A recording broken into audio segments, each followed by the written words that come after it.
We are live here at Radio Row here in New Orleans. Yes, my voice is crackling because it is the final day of Radio Row.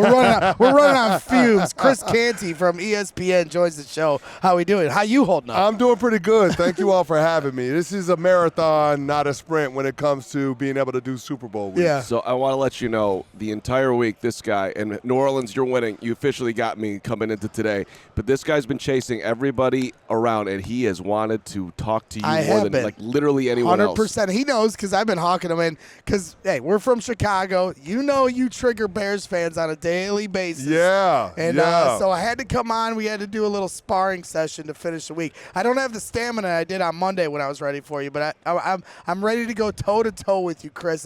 So before we even say that, I just want everybody in Chicago, everybody that's a fan of Chicago sports teams, I got nothing but love for you. Let's go. I want good things for Chicago sports fans because, quite frankly, the franchises that you root for have beaten you down over the years. That's right. You deserve better. I just do. want to get that out there. Uh-huh. I root for Chicago sports fans. My wife is from Chicago. She grew up in Beverly. My mother-in-law lives in Hyde Park. There you so go. listen, Chicago ties run deep. I want good things for Chicago sports fans. Say you're sorry. Say you're sorry. No, I'm not falling for the bait and switch. He's trying to It's butter not a bait us and up. switch. I got married at the Chicago Cultural Center. It's not a bait and switch. I got you. It's people like this that are the problem because they don't want to hear the truth and they just want to fight back. But go They ahead. want to be angry. Yeah. And here's the thing, it's misdirected anger. It is. The anger should be directed at the McCaskey family, at management for the Chicago Bears, team president Kevin Warren,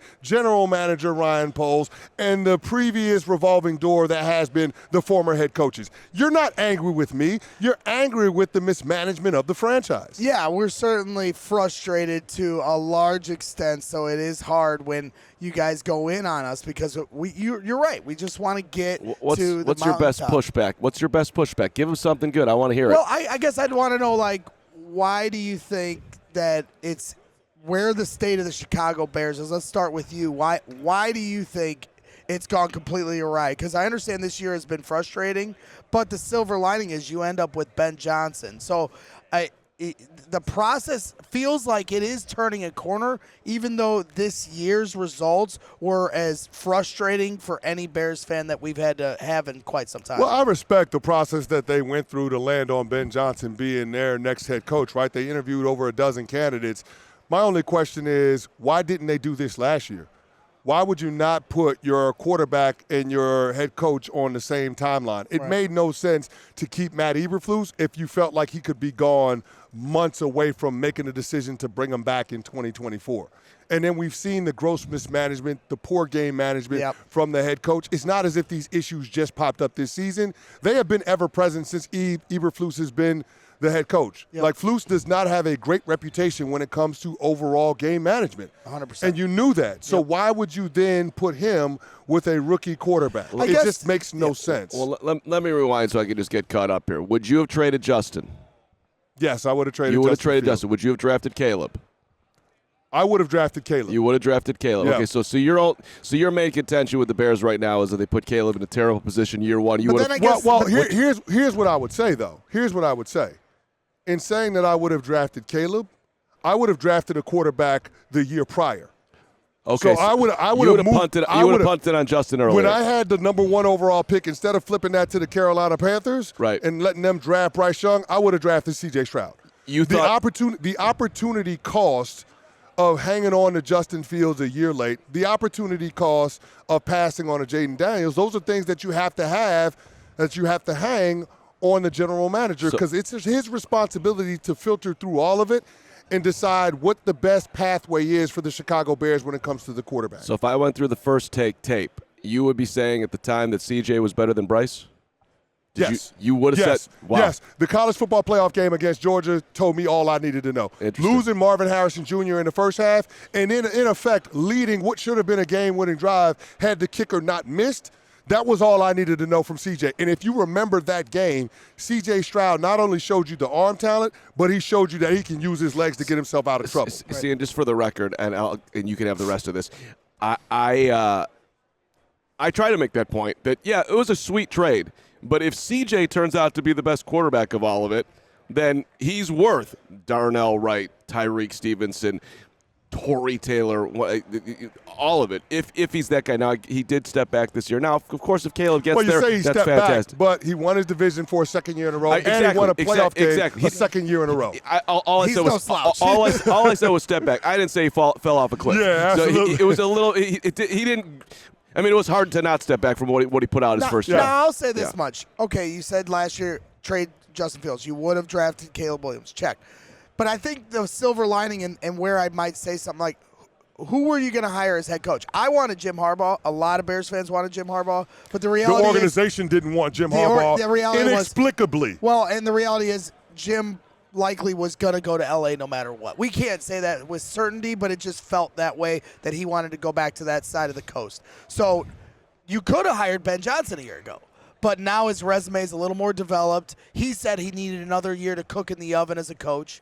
And so I'm curious, you said you liked the process with Ben Johnson, but how do you like the aspects of Ben Johnson now being the coach and the opportunity that how high do you think he can be as a head coach? Well, is he a Kyle Shanahan? Well, I don't know if he's going to be Kyle Shanahan. Only time will tell. But I do like what Ben Johnson has done in terms of flanking himself with experienced coaches, right? He goes out and he gets Dennis Allen as his defensive coordinator, and Dennis Allen has been a head coach twice over in this league. Right. That matters. Going out and getting a smart offensive mind in Declan Doyle to be his OC, that matters. Bringing a lieutenant like Antoine Randall in, that matters. Yeah. Like, to me, being able to have experienced coaches and smart people in the room is only going to elevate Ben Johnson. The part that concerned me about it was Ben Johnson and the learning curve that comes along with being a first-time head coach. Sure. And so being able to have able lieutenants that you can trust when you start to delegate responsibilities is going to matter in terms of Ben Johnson being able to do the job. I think it's been an all-star coaching staff. Eric Bieniemy is a running backs No doubt. coach. Al Harris, a DB's coach. Yep. You got Antoine Randall. And Al Harris has done a great job at being able to make all-pro corners, man. You look at his resume,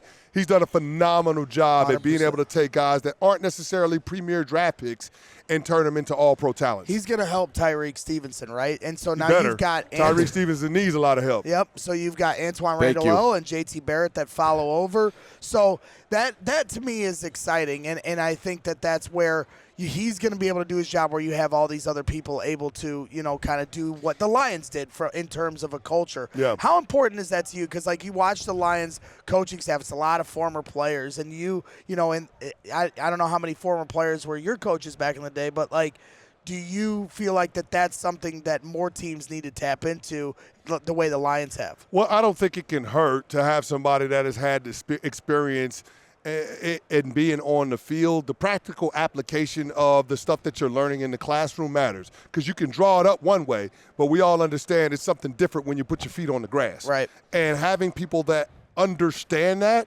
matters in terms of being able to communicate the game to the players and have that shared vision. And that was the thing that excited me the most in what Ben Johnson said at his introductory press conference. He talked about the quarterback specifically in Caleb Williams, but it's applicable to everybody in the locker room. Making sure that the quarterback sees the game through the play caller's eyes. Boom. Seeing the game through the play caller's eyes on offense, defense, special teams matters. And when you have a coach that's aware of that, the importance of it, I think it lends itself to being able to have success in our league. You spoke highly of Declan Doyle, and I found that interesting because he's kind of a large unknown to a lot of us. So why do you like Declan Doyle so much? Well, when you look at the coaching pedigree, I think that's the part that you trust. And then, of course, the touch points that Declan Doyle has had, the systems that he's worked in with the systems that Ben Johnson has worked in, just that familiarity, I think it's going to create an opportunity for synergy in terms of them being able to work together. Ben Johnson is going to call the plays, but he's got to trust that the person that's doing the film breakdowns of the upcoming opponent, the person that's putting together the downs and distances, that you want to use certain play calls, that you want to use certain play designs, I think that stuff matters. Having somebody that you trust in that role is absolutely critical when it comes to the game day operation, and Ben Johnson being at his best with what we've known him to be in the NFL, which is an awesome play designer and an awesome play sequencer, right? Yep. It's not just having great plays, it's knowing when to use them. It's knowing the circumstances. It's being able to set up plays in the first and second quarter for things that you want to do in the third and fourth quarter. You got to be able to trust the guy next to you as your offensive coordinator And I think that Declan Doyle fits that mold for what Ben Johnson is going to need. Sweet. So let me just play amateur psychologist to wrap this up here. I think that Chris's beef with the Bears is, I mean, you played for the Cowboys, not exactly a model organization, 29 years since they've been to the NFC Championship game. Now, you did win a Super Bowl with the Giants, but, like, I think that you could see how the top can impact the body of work, and so you're feeling for Bears players. That's what I see. Yeah, I feel for Bears players. I feel for Chicago sports fans. Listen, I hold people accountable, and I think there is plenty to hold the Chicago Bears organization accountable for. Now, I know that they're grieving right now with the loss of their matriarch, and so we have to respect that, and I do.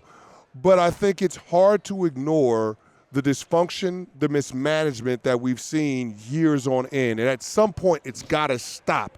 And I'm hoping that the Ben Johnson era of Bears football is that moment. I'm just curious, like watching Hard Knocks and seeing the Giants underlined, does that look like the Giants that you remembered? No, I don't recognize this team. Okay. I don't recognize this team, and it's unfortunate. I am disappointed in the decisions that the New York Giants have made. And the concern about the perception of who they are, so much so that you brought back a general manager and a head coach that were complicit in torpedoing the franchise. The moment on Hard Knocks where Joe Shane says that the identity of our team is not going to be a $13 million a year running back, the irony of the identity of the team representing the NFC in the Super Bowl being that same $13 million a year running back is embarrassing. And as somebody that has blood in the ground in MetLife Stadium with that organization, somebody that's won a championship, got their name on that Super Bowl trophy, I can tell you, this New York Giants franchise is a far cry from the team that I once represented on the biggest stage the game has to offer. See, and bring it all back to you, Bears fans. I mean, look, it could be worse. We could be watching Saquon out there. You could be the Giants. Seriously. It could be Bears fans. It could be worse. Yeah. You could be my Giants. Yeah. So be glad you're not that. Yeah. The MVP of the league is running around, or I understand that he didn't get it, but he you can certainly make an argument that he deserved it. Well, Saquon was unbelievable this year. I had a feeling through some of our interaction this week that you were going to do this to me. All right, Chris, you won me over. And I think you're going to win some Bears fans over in this. So I appreciate you coming on, coming into the Bears Den. Chris Canty from ESPN, doing all sorts of stuff with ESPN Radio, ESPN First Take, and we appreciate you joining us here today. Thanks for having me on. Of course.